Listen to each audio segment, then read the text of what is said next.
నమస్తే ఫ్రెండ్స్. మీరు బాగుండ్రా? నేనైతే బాగున్నాను ఫ్రెండ్స్. ఈరోజు సాటర్డే గదా! ఏకాదశమి, ఆషాఢం వేరే. సరే అనేసి నేను గుడికి పోయినాను ఫ్రెండ్స్. కాశీ విశ్వనాథ టెంపుల్ అనేసి.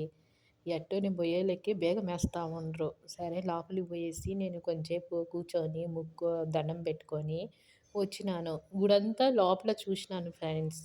రాయిలుండయి. మోల్డింగ్ రాయి, రాయిల పైన వచ్చేసి చాప అట్లే వచ్చిందంట చాప. వాళ్ళ వరకు చెక్కలేదంట. చెక్కకుండానే అట్లే తానాగే ఆ రాయి పైనే వచ్చిందంట.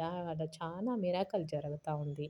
మళ్ళా నాగమ్మ పాముల్లా ఆ పడ గూడా అంతే అట్టే తానాగే అట్లే చిన్నగా ఉన్నిందంట. ఇప్పుడు పెద్దగా అయింది. గోడకే ఉంది పైన మోల్డింగ్ ఏస్తారు గదా! ఆ రాయి చూడండి, పైన రాయి చూపిస్తా ఉన్నా మీకు. ఆ పక్క అన్నపూర్ణేశ్వరి, ఆ పక్క గణేష. అందుకే నేను లోపలంతా తిరిగి షూట్ చేస్తా ఉన్నా నేను మొబైల్ పట్టుకొనేసి. వాళ్ళని అడిగిన, సరే చేసుకో అనిండ్రు. ఫుల్ చూడండి గణపతి నమః, నానిక కాశీ విశ్వనాథ స్వామి లింగము బాగా అలంకరించిండ్రు. చూడండి పూలంతా వేసి. అనేక తులసి చెట్టు ఉంది. తులసి కాడకు వచ్చేసి నేను దీపం పెట్టి 11 ప్రదక్షిణలు చేసినాను. తర్వాత ఈడ ప్రసాదం ఇస్తా ఉండ్రు. వాళ్ళని అడిగినాను, మీకు మంచిదయిందా అనేసి.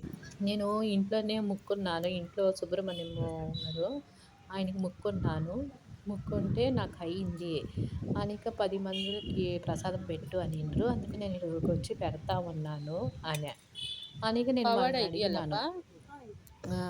మంచిదవుతుందా ఈడ అంటే, పవాడ నడుస్తా ఉంది. మిరాకల్ ఈడ నడిసేది అనిండ్రు. సరే అనేసి నేను ఆడ కూర్చొని వాళ్ళు ప్రసాదం ఇచ్చేళ్ళకే తింటా ఉన్నాను ఫ్రెండ్స్ ఇట్ట. నేను మార్నింగ్ గూడా ఏం తినకుండానే నేను గుడికి పోయేది. అంటే ఎవరి చాయిస్ వాళ్ళది గదా! చూడండి, ఆ చార్ట్‌లో బోర్డ్ ఉంది. ఆ బోర్డ్‌లో వచ్చేసి ఎప్పుడెప్పుడు ఏ డేట్‌కి, ఏ టైంకి ఫెస్టివల్ అంతా దాంట్లోనే ఆ బోర్డ్‌లోనే రాసిండ్రు. కావాలంటే మీరు జూమ్ చేసి చూడండి, మీకు తెలుసద్ది. నెక్స్ట్ వచ్చేసి నేను ఆంజనేయ టెంపుల్ ఉంది. ఆ పక్కలోనే ఆంజనేయ టెంపుల్ ఉండేది. చూసుకొని దర్శనం చేసుకొని వచ్చినాను. ఒక లైక్ చేయండి, షేర్ చేయండి.